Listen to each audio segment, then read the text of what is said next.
Online lender Klarna priced its IPO at $40 a share. That was above the expected range.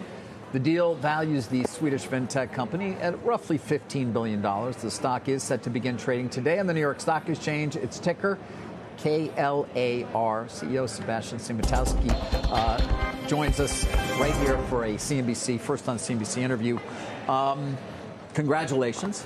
Thank you. Nice to have you. You've been on many times, but the first appearance as a public company. You know, we continue to describe you as many others do, buy now, pay later, but obviously your story is a lot more than that, I think. I am curious, what percentage of your business right now is from loans versus from the merchants you're bringing in, the customers that you are bringing to merchants, and that important part of your business? Sure. 97% is 0% interest, and so that's all funded by merchants, offering our customers the 0% financing option, which obviously compared to a credit card is tremendously more affordable. That's what we're saving billions for consumers because they're not revolving on the credit cards and paying high interest rates. So the competitive set for you is the credit card companies? I would say so over time, yeah. I mean, we've had in the last 6 weeks, we've signed 700,000 card customers in the US, and we have 5 million people on the waiting list. So we think there's a huge opportunity to disrupt the credit card industry in the US. What's the value proposition for those customers and for the merchants?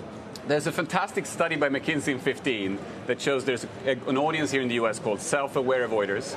These are people who have actually slightly better income. They try the credit card. They say, it's the product of the devil. I ended up in debt. I'm suddenly revolving $5,000 at 30% interest. And they just had enough of it. They don't want to use it. And that audience doesn't think about airport lounges or deals or whatever. What they want is fixed installments, 0% interest, clear budgeting tool, clear to use, and it's 20% of the American households in that group. Are you seeing people use the card for more than just a one-off purchase then, but for sort of the daily things in life? Absolutely. We've seen that. We've seen that in Europe as well, where our card is growing, that it's really becoming the standard debit card for them, actually. What are you seeing from the consumer right now? There was some concern earlier in the year about defaults on loans. What does that look like now? No, I think that we have still been positively surprised by consumer sentiment in the U.S. So people are spending. Obviously, what underreported a little bit is that when inflation increased and people actually spent the same amount of dollar values, but they got fewer products for it. And that's why you've seen the revenue of the companies reporting at similar levels. But actually, if you look at the number of goods, it's fewer, right? So people just get less for their money. So they're still spending as much. And credit quality? Credit quality, I mean, we have a very different type of credit, right? Because our credit is just outstanding 40 days compared to a credit card. And that means that if we change our underwriting in just 40, 50 days, half of our balance sheet is underwriting by the new standards. That's very different to a bank that has to heal their balance sheet for years if you go into a recession. So we have a fantastic opportunity to adopt to a recession in a fashion that regular banks cannot. We were talking during the break about cost discipline and headcount, which has been maybe different for you than a lot of large employers, yes? For sure. I mean, first I was celebrating that when Spotify listed, it cost them $35 million, and we did it for 25. So my CFO has done a good job. I'm not sure all the advisors around here are as happy, but 10 million more for our customers, lower interest.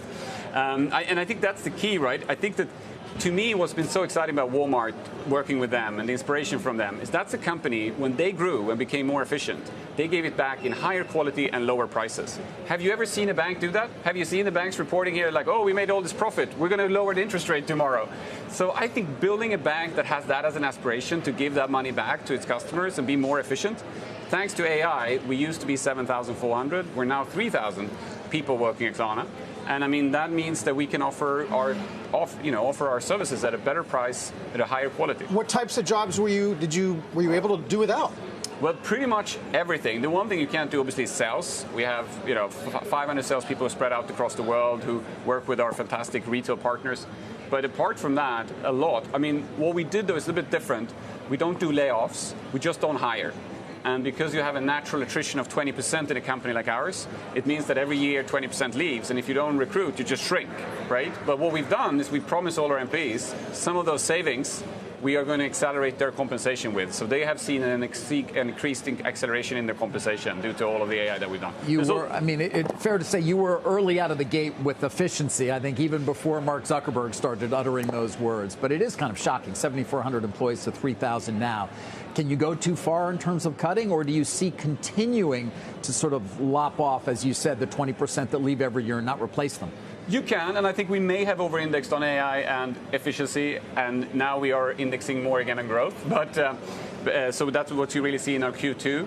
But at the same point of time, even if you look at we took out Salesforce, right? That was a $2 million license fees that we saved. But that's not going to be a big. My investors are not going to say, "Well, amazing, $2 million on a $3 billion revenue company." But what is important for AI is that you have to consolidate and standardize your information. AI is like a new employee coming to work every day, forgotten everything, and starts from scratch. So if you have too many systems, too much things all over the place, if you have it standardized in one place, easy to use it, both your employees and your AI becomes more productive.